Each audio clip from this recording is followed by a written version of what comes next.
الحمد لله على إحسانه والشكر له على توفيقه وامتنانه وأشهد أن لا إله إلا الله وحده لا شريك له تعظيما لشأنه وأشهد أن محمدا عبده ورسوله الداعي إلى رضوانه صلى الله عليه وعلى آله وأصحابه أجمعين. أما بعد يا أيها الذين آمنوا اتقوا الله حق تقاته ولا تموتن إلا وأنتم مسلمون. Chers musulmans, nous allons procéder aujourd'hui au dernier prêche du mois de Ramadan. Vendredi prochain, nous ne serons plus dans le mois de Ramadan. Nous sommes aujourd'hui la 25e journée et nous vivons les derniers instants, les derniers jours de ce mois béni. Ce qui ne signifie pas qu'il est fini pour autant. Durant les dernières nuits de Ramadan, notamment les nuits impaires, il y a une nuit qui est meilleure que 1000 mois, la nuit du destin. Et le prophète sallallahu alayhi wa sallam, durant ces nuits-là, fournissait des efforts dans l'adoration intenses, beaucoup plus forts que ce qu'il faisait en temps normal, en sachant que le prophète sallallahu alayhi wa sallam était le meilleur des adorateurs. Et pour ne pas rater cette nuit-là, le prophète sallallahu alayhi wa sallam se retirait à la mosquée et n'en sortait pas durant les 10 dernières nuits. Et il s'adonnait complètement à l'adoration d'Allah subhanahu wa ta'ala, à son évocation, à son invocation, à la récitation du Coran, à la prière. Et même si nous ne savons pas exactement quand est-ce que cette nuit a lieu, nous savons qu'elle a lieu durant une nuit impaire. Et la nuit qu'on espère le plus qu'elle soit la nuit du destin, c'est la 27e, sans affirmer que ce sera la 27e, chez la grande majorité des savants. Donc ce n'est pas fini. Ce n'est pas parce que la fin est proche qu'on doit relâcher ses efforts. Au contraire, c'est maintenant qu'il faut en faire le plus possible. Aussi, à la fin du mois de Ramadan, chaque musulman est censé savoir qu'il y a un impôt dont il faut s'acquitter. On appelle cet impôt-là zakat al-fitr. La fitr en rapport avec la rupture du jeûne. Cet impôt-là, on l'appelle impôt et pas aumône pour insister sur le caractère obligatoire. Parce que chez les gens, quand on dit aumône, indirectement ils comprennent que ce n'est pas obligatoire. Quand on dit impôt, ils comprennent que c'est obligatoire. Et effectivement, c'est obligatoire de sortir cet impôt-là à la fin du mois de Ramadan.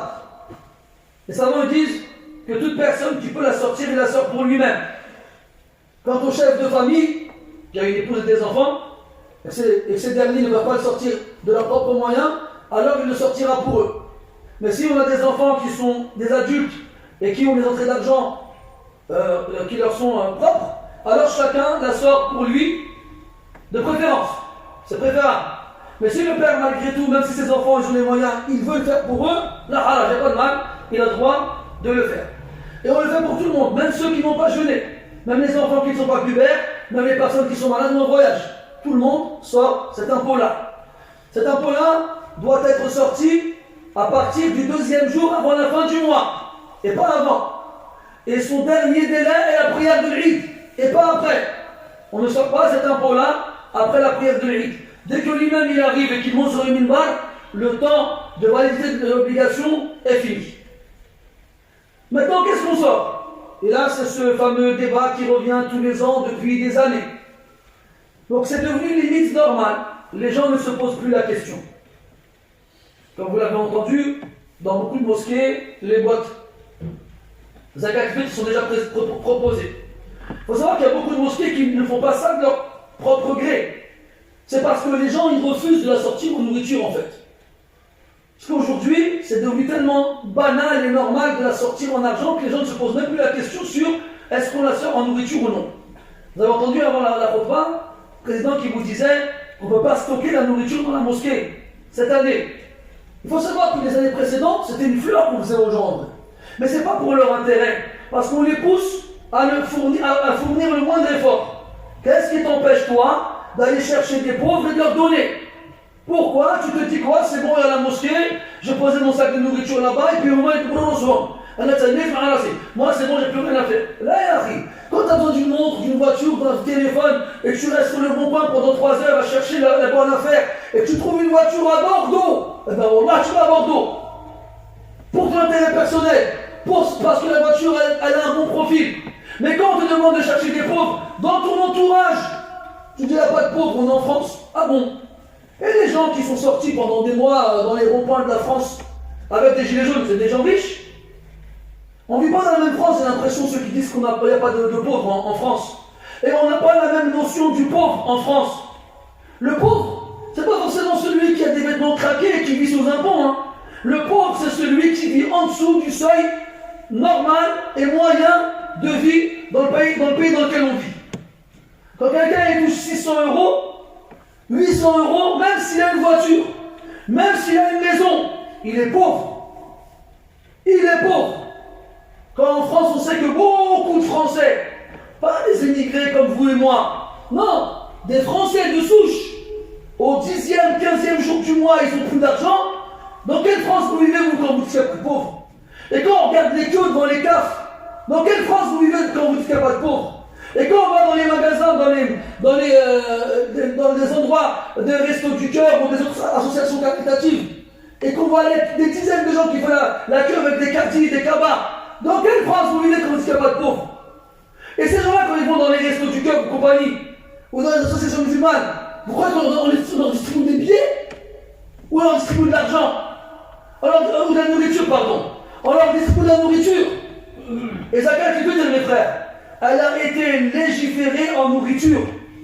Et celui qui dit, ouais mais les gens ils ont besoin d'argent, ya habibi, tu veux leur donner de l'argent, donne-leur de l'argent tous les jours.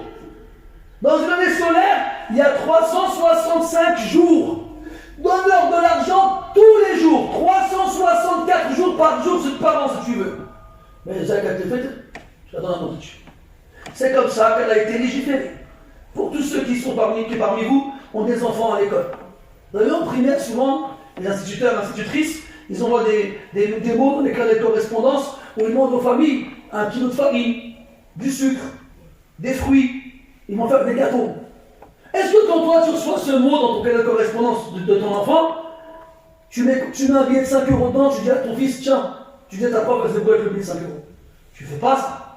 Tu vas chercher 1 kilo de farine, s'il y en a dans tes placards, ou 1 kilo de sucre, ou des fruits, ou un paquet de gâteaux quand ils font des goûters, il a acquis. Donc la maîtresse de ton fils en CE1, tu l'écoutes au doigt et à l'œil, mais le prophète sallallahu alayhi wa sallam qui te dit ça en nourriture, tu dis non, c'est fatigant de sortir de la nourriture. C'est fatigant, bah oui, parce que pendant 29 jours, pendant le mois du Ramadan, quand tu voulais faire plaisir à l'heure de Maghreb pour rompre le jeûne, c'était pas fatigant d'aller au magasin et de faire les courses, et d'acheter de la viande, et d'acheter des gâteaux, et d'acheter des choses qui te plaisent, pour passer un bon moment. Quand bien même il faut passer des heures à faire la queue et à déambuler dans les rayons des magasins, c'est pas fatigant là. Mais quand on te demande d'aller acheter de la nourriture pour Zakat al-Fitr, qui est un impôt obligatoire, là c'est fatigant. Oui, ce n'est pas une bonne idée que les mosquées proposent aux gens de récupérer leurs zakat, parce qu'on les pousse au moindre effort. Ils viennent à la mosquée, ils trouvent une boîte, allez je mets 5 € dedans, 5 €, 7 €. Et c'est quand la prochaine? C'est quoi? C'est 10 € la prochaine? Moi quand on me demande c'est combien cette année, je leur dis c'est la même chose depuis tout le temps. Un sa'. C'est quoi un sa'? C'est 4 fois ce que tu peux être entre tes deux mains. De la nourriture consommée dans le pays où tu vis. Une denrée alimentaire conservable. Pas des raisins secs ou des dattes. Parce qu'en France, les gens ils font pas des repas avec les dattes et les raisins secs. Des pâtes, du riz, de la semoule, du blé, le ébli, hein, pas le blé dans les champs, hein. Les boîtes de conserve et ainsi de suite. Ce que les gens ils mangent tout le temps. Et tu vas me dire, je connais pas de pauvres. Tu sais quoi, je vais te prendre un truc très facile. Dans la plupart des hôtels que tu vois sur les bords des autoroutes, c'est des hôtels qui accueillent des réfugiés. Il y a des gens là-bas qui sont réfugiés en France. Ils n'ont pas d'entrée d'argent, ils n'ont rien du tout. Nous, on est les premiers à se plaindre quand on voit dans tous les ronds-points et tous les feux rouges. Mais c'est parce qu'ils n'ont pas. Si on allait les voir, nous, dans ces hôtels-là, que leur ramener à manger et à boire et des vêtements, Inch'Allah, ne sortirait pas. Inch'Allah. Faites l'expérience, vous verrez. Les foyers aussi. On en a tous dans les villes de 93 qui ne connaissent pas. Ramenez-leur. Bougez un peu. Suez, fatiguez-vous. Vous croyez que le paradis est gratuit? Vous croyez qu'il ne coûte pas cher? Le prophète sallallahu alayhi wa sallam, Sila'atul Rahman ou Sila'atullahi ghaliya. Plus quelque chose a de la valeur, plus ça coûte cher. Et généralement, quand tu passes dans un magasin, tu vois quelque chose qui t'intéresse, tout tu vois ça coûte pas cher, tu dis non. Si ça coûte pas cher, ça ne doit pas être intéressant. Mais quand ça coûte cher, ça t'intéresse. Et quand tu n'as pas les moyens, t'es comme ça, tu dis, oh, subhanallah, si seulement j'avais le moyen d'acheter. Quand tu vois les dernières voitures, les plus belles, les plus luxueuses, tu vois coûter 600 000, 700 000, 1 million d'euros, tu la regardes comme ça avec la larme qui coule au coin de l'œil, tu dis, si seulement je pouvais la payer. Je te dis pas si seulement elle coûtait moins cher. Parce que si elle coûtait moins cher, tout le monde l'aurait. Et si tout le monde l'avait, elle aurait perdu de l'intérêt. Parce que ces choses-là, elles ont de la valeur parce qu'elles sont chères et parce qu'elles sont rares. Et ce qui est le plus cher et qui a le plus de valeur, c'est le paradis, mes frères. Ce paradis pour lequel on jeûne tout ce mois-ci. Et on veille toutes les nuits de ce mois-ci. Et on donne notre argent. Et on doit se fatiguer. C'est pas on fait rien et puis on le paradis tout va bien, mais ça ne marche pas comme ça. Regardez, celui qui va être médecin, architecte, président. Tu crois qu'il est comme ça, il a des 2 sur 20 toute l'année, puis il croit qu'il va réussir? Ça ne marchera jamais. C'est quelqu'un qui n'a que des 20 sur 20. C'est quelqu'un qui révise des heures et des heures tous les jours. C'est quelqu'un, quand un examen il arrive, il passe des nuits blanches. Et à la fin, il a des 20 sur 20. Ou des 100 sur 100. Ou bien les jeunes qui rêvent de devenir des stars du foot. Tu crois c'est en restant à manger des pop-corn devant ta console, en train de jouer à une partie de PES, que tu vas devenir le plus grand joueur du monde? Non. C'est en t'entraînant tous les jours. Tous les jours. Tous les jours, tu fais des tours de terrain, et tu fais des jongles, et tu fais les exercices que les footballeurs ils font. Et tu suis un régime strict pour garder la ligne. C'est avec les efforts qu'on arrive à l'objectif. Mais nous, on veut la meilleure des choses, avec le moins d'efforts possible. Nous, on veut le paradis, mais on ne veut rien faire pour l'obtenir. Ça ne marche pas comme ça, mes frères. Comment est-ce que vous acceptez ça avec de la nourriture, avec des vêtements, avec de l'argent, mais vous n'acceptez pas le paradis d'Allah subhanahu wa ta'ala? Oui, c'est vrai, les savants ont divergé. Mais quand on parle de divergence, mettez-vous en tête que c'est une quantité infime. Ceux qui l'autorisent en argent, zakat al-fitr, ne sont qu'une poignée. Sans bien entendu dénigrer ces savants-là, par rapport à l'immense et l'extrême majorité qui l'interdisent en argent, ils te disent, si tu la sors en argent, elle ne compte pas. Tu n'as pas sorti zakat al-fitr. Tu as sorti une zakat. Tu as sorti une aumône, mais tu n'as pas sorti zakat al-fitr. Donc si vraiment zakat al-fitr a d'importance pour toi, si vraiment tu veux, et à quoi elle sert cette zakat? Elle sert à compenser et à corriger les négligences et les manquements dont tu as fait peur pendant le mois de Ramadan. Comme les 2 prosternations qu'on fait à la fin de la prière, quand on a rajouté quelque chose par inadvertance, quand on a oublié, par distraction, quand on a un doute, c'est la même chose. Ça sert à ça. Et dans tous les textes qui traitent de la zakat al-fitr, tout le monde parle de nourriture. Personne ne parle d'autre chose. Personne. L'Eid al-Adha, quand on va te battre, imaginez-vous tout le monde avec son mouton, l'autre bat son mouton, quelqu'un vient avec un lapin. Qu'est-ce que tu fais toi avec ce lapin? Il dit, moi t'as vu, c'est trop difficile de manger du mouton, en plus moi j'aime pas le mouton, je préfère te battre un lapin. Là c'est pas quoi, les gens vont se moquer de lui, et tu fais n'importe quoi, ça marche pas avec un lapin, ça doit être un mouton, ou un veau, ou un dromadaire, mais pas un lapin. Donc on a accepté pour le sacrifice de l'Eid al-Adha, on a compris que l'adoration avait une nature à respecter, mais par contre, zakat al-fitr, non, mais c'est facile. Pourquoi je me prends la tête, moi?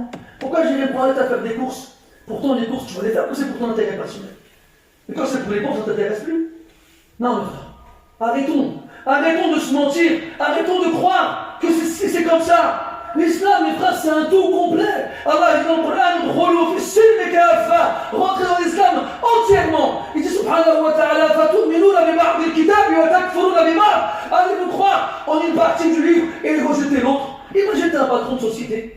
Tu as quelqu'un qui vient pour un entretien pour travailler chez toi, son profil t'intéresse. Avant de l'accepter, tu lui tends le règlement intérieur de la société. Tu lui donnes un petit livret avec quelques pages, il le parcourt comme ça. Puis il te dit non, cette page-là, elle ne m'intéresse pas. Cette page-là aussi. Il enlève les pages qui ne l'intéressent pas. Puis il te dit quoi? Moi je vais faire que ça. Tu vas le prendre? Est-ce que je peux le prendre? Wallah, je dégage, je ne sais pas toi. Soit tu viens chez moi, tu suis mes règles, soit tu vas travailler ailleurs. Tout le monde doit faire ça ici. Ça n'existe pas un patron qui accepte que son employé il fasse comme il veut lui. Il veut que l'employé il fasse comme le patron il veut. Donc quand Allah subhanahu wa ta'ala te donne le Coran et qui te dit prends le livre avec force. prends, tu choisis ce que tu veux en fait. Ça ne m'intéresse pas. Oh, c'est trop compliqué. Oh, c'est fatigant. J'ai la flemme. Vous vous rendez compte, j'ai la flemme. Moi, il y a des gens qui viennent me voir à la mosquée et posent la question tout le temps. Tout le temps. C'est comment cette année? Quand je leur dis, حبيب الحاج الله يرضى عليك الله يرحم لك الوالدين ما نخرجوهاش فلوس نخرجوها طعام je me fais je me suis pas rassé là. Il te le dit comme ça à la mosquée. On n'est pas en boîte de nuit ou dans le magasin, à la mosquée avec lui-même. Tu lui dis s'il te plaît avec la façon la plus douce possible, sors là en nourriture, on s'attend à un argent. Je dis mais je vais pas me fatiguer moi à la sortir en nourriture. Ben oui c'est vrai. Pourquoi se fatiguer pour obéir à Allah et à son messager? Pourquoi? Bien sûr, il n'y a que le paradis derrière. C'est pas la peine de se fatiguer. Non mes frères, qu'on comprenne une fois pour toutes que l'état de la communauté dans lequel nous sommes, il est dû à notre négligence, il est dû à notre inadvertance, à notre insouciance, il est dû au fait qu'on ne veuille plus rien faire et que plus rien ne nous intéresse. On est tous en train de courir après le dunya, on est tous en train de vouloir être les plus riches, les plus beaux, les meilleurs, mais être les plus pieux et les plus sincères, ça n'intéresse plus personne, c'est démodé, ça ne sert plus à rien. Subhanallah, le jour de la résurrection, c'est le jour des regrets. Le jour des regrets, le jour où on se mordra les doigts. Mais ce sera trop tard. Plus de retour en arrière possible.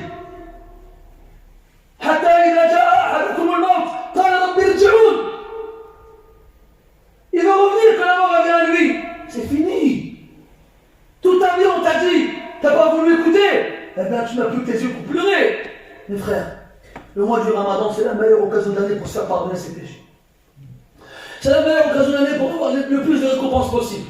Et pourtant, parmi les musulmans, pendant le mois du Ramadan, il y en a qui vont sortir du Ramadan sans s'être fait pardonner de péché. Pire que ça encore, ils ont réussi à en avoir plus. Il y a des gens qui ont passé le mois à jeûner, et la seule chose qu'ils vont en déduire et en tirer, c'est la faim et la soif, aucune récompense. Il y a des gens qui ont jeûné, et Allah, il n'a que faire de leur jeûne. Ils vont rien. Et de l'autre côté, il y en a, ils ont jeûné avec foi et conviction. Il y en a qui ont prié pendant ces nuits avec foi et conviction. Il y en a qui ont recherché la nuit destin avec foi et conviction. Ceux-là, Allah, il leur pardonne leurs péchés. Ceux-là, Allah, il leur inscrit une récompense tellement énorme que même ces anges ignorent sa quantité. Il n'y a qu'Allah Ta'ala qui sait à quel point elle est immense.